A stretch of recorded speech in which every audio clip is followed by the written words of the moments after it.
Stop the insanity. Get your focus back onto what really matters in life. Your faith, your family, your finances, and your future.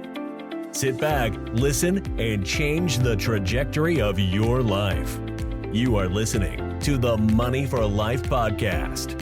Let's welcome your hosts, Teresa Kuhn and Rick Sapio.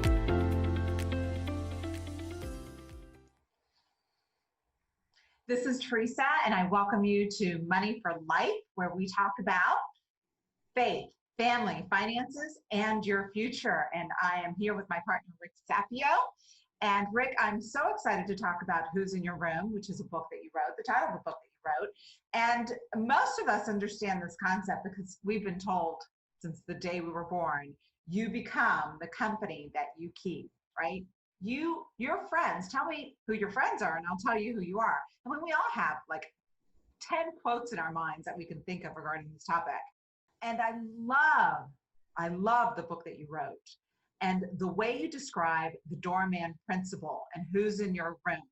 So I'm going to ask you to tell the story of that analogy, because I think that Doorman Principle is just a beautiful visual for people to use in keeping people in and out of their life that reflect their values and the kind of person that they want to be. Awesome. Always love this topic. I love enhancing these 4 areas of your life, and we have to use our operating values when we're thinking about anything we implement or talk about in this podcast, which is simplicity, probability, and leverage. So along those lines, we're trying to add consciousness in those 4 areas. We're trying to add consciousness in your values, which is why we have simplicity, probability, and leverage. Like most people just operate unconsciously. And you might get sick of hearing me say that, but the reality is we do. We already know what we're going to do tomorrow and the next day and the day after.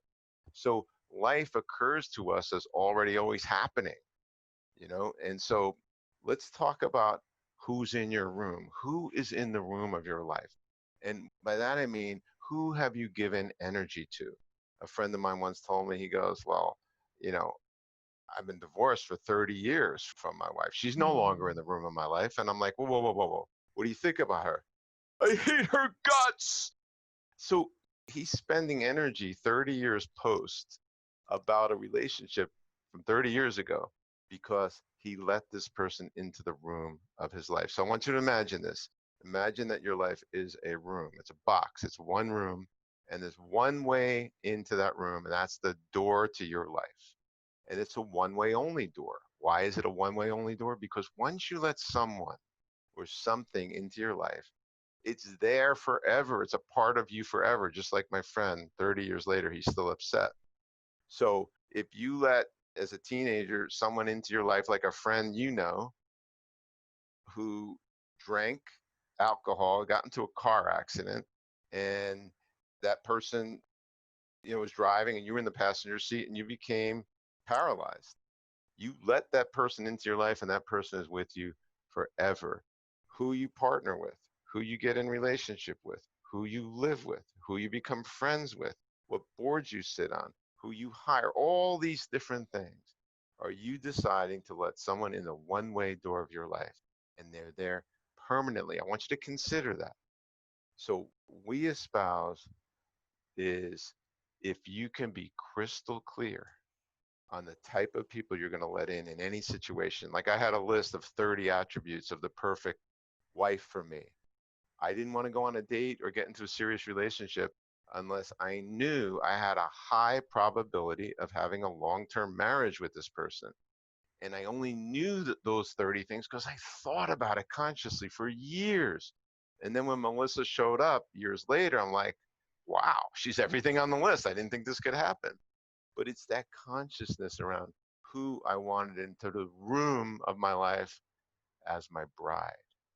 So you have to consider, who do you want as your spouse? Who do you want as your business partner? Who do you want as your friends? Because as you said at the beginning, Teresa, we become the company we keep. And I pound this into my kids' heads and they still make excuses for it. So unfortunately, experience is something horrible that you go through. Wisdom, though, often comes from someone telling you about something that they went through and you saying, you know what, I don't need the experience because I got the wisdom. I have the experience of your experience. So you don't have to live through these horrible things to decide, you know what?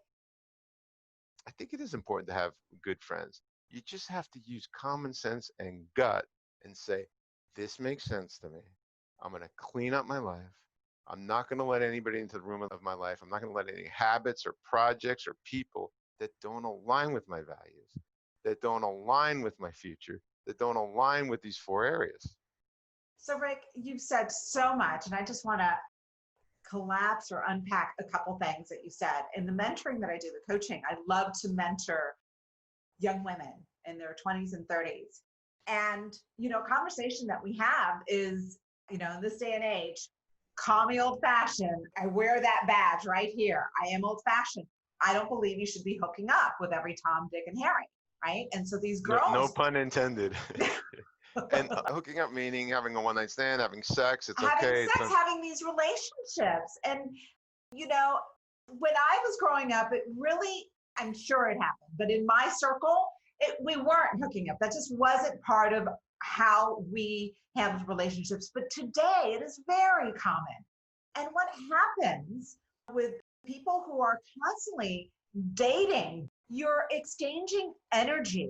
You're allowing somebody's energy into your room. You're allowing somebody else's experiences into your room. And they may not be the kind of energy that you want in your room. I guard so ferociously who takes up my time and my energy. My doorman is really, really a very strong doorman. But when it comes to the alcohol and the drugs and the people, I see it as toxic. And that's one thing I really try to mentor my young friends on is be very, very careful who you let into your life. My girlfriend who at 21 became a quadriplegic. That man is in her life today, 30 something years later, 36 years later. And the other thing we talk about, Rick, is I believe it used to be who you marry, right? Could be the most important decision of your life. Who you have a child with, I think, is the most important decision of your life because that person is in your room for life, forever, right? And if it's not someone that you want to have a child with, why are you even bothering and wasting your time with that person? And I see this pattern over and over and over. Two people will get together, they like each other, so then they move in together and they go, well, I kind of, I like them, I'm comfortable with them. And there's no serious thought to a long-term image of where they want to be in 50 years. There's no serious thought about values and all that. It's more like comfortable, and one day leads into the next. And they're like, well, we've been living together, we might as well just get engaged. And then so they do that, and oops, somebody got pregnant. So what are we going to do? Well, I guess we should have a kid. I like your family, you like mine. There's no consciousness around any of this. Listen, your life is sacred. If I died and you inherited from me, well, let me not use me, we'll use my rich uncle.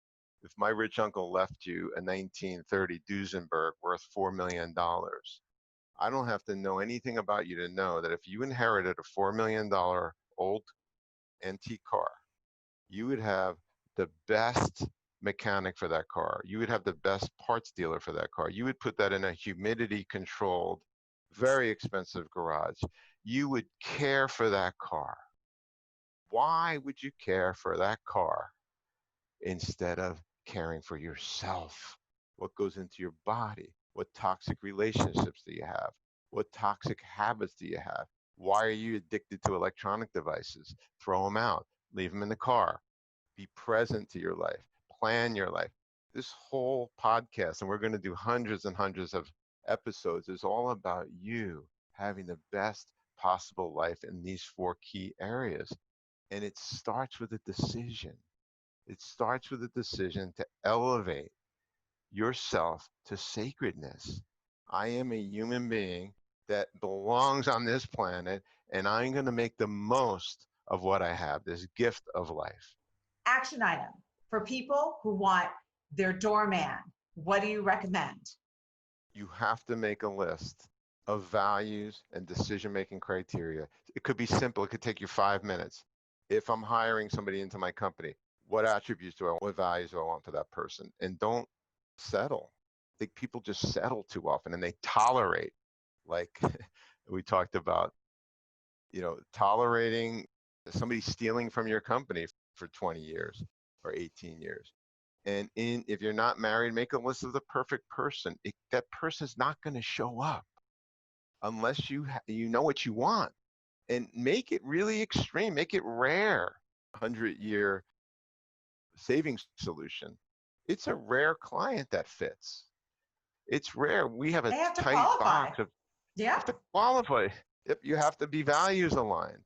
And we're not for everybody. In fact, we're only for the rare few that believe what we believe, that believe in long term, that believe in long term marriage, that believe in certain values around conservative investing, etc. So, the to do is in each important area of your life, make a list of the values and attributes of the perfect person and only let that perfect person in, because I will assert every problem I've ever had in my life and every problem you've ever had in your life is from, Guaranteed. yeah, guaranteed, is from letting Guaranteed. something or someone into your life that doesn't align with your values. And the thing that makes me sick to my stomach, we wrote the book, someone said, well, I'm offended that you called it a doorman. Why isn't it a door person? And I said, thank you so much for asking that question. You're not invited into the room of my life. People who have made lists, what they want in their spouse, and they have found that person. Maybe not completely perfect 100%, but you know what that does? And this is a whole nother conversation, Rick, and I just want to touch on it real quick. It activates a reticular activating system to where you filter out everybody who is not that person.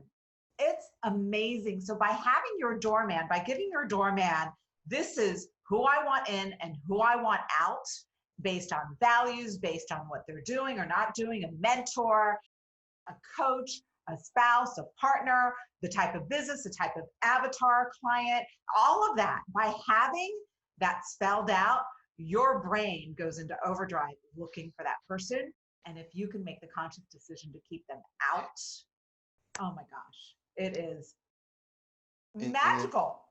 Magical. Speaking about faith, it's funny. I love the quote, if you want something bad enough, the universe will conspire to bring it Yes. to you. God will bring it to you. And I have this friend, in fact, we both know her, starts with the letter C. I don't want to call her out. She might watch this. For 10 years, I said, make a list of the perfect person. She's like, he's never going to come. It's never going to happen. It's too picky. And so she would go through this series of horrible relationships. Like, what are you doing? Make the freaking list. So she finally makes a list. I sent it back. I said, it's not good enough. I want a list of all their attributes, what are their likes and dislikes, how old are they, how many kids do they have, are they divorced, have they never been married, what kind of career do they have, what do they look like. I don't like necessarily saying a lot of details, but in my list it said I had to be attracted to the person. But think about it all. So finally her list. Kind of important. Right. But sometimes people say they have to be, 6'3" or whatever, make up a number, and they're 5'11", it doesn't work. But the point is, don't make it too specific like that. Right. But be specific on the values. Be specific. Like for me personally, I didn't want anybody who was in a prior relationship that was serious. Like, I just didn't want That's that. a rare word, right? You were Yeah. in your 40s and you were looking Yeah. for, that's rare. And you found her, and she's amazing. Well, I hadn't been in any serious relationships, so I thought it would be fair. And some people, they get in these relationships with someone who has 6 kids or 3 kids or divorced 4 times, and they wonder why it's chaos. So I'm not saying that if you've been divorced, there's anything bad and wrong with you. What I am saying is I had my list, you're going to have yours. So anyway, long story short, 10 years, 11 years later, this person finally makes the list, sends it to me, send it back, they send it to me, send it back and forth, 4th or 5th time, perfect list. And then she calls me one day crying, I'm never going to find him. The next day, the guy shows up. And she calls me up and says, you're not going to believe it. I found someone who is everything on the list. And I said, that's how it works. So Teresa, your point about the reticular or God or faith or whatever, It doesn't matter. What matters is you do the work and you'll get the result. Thank you all for listening. Teresa, thank you for a great topic. You have just experienced Money for Life. Implement these strategies today and create a life by design. Have a blessed day.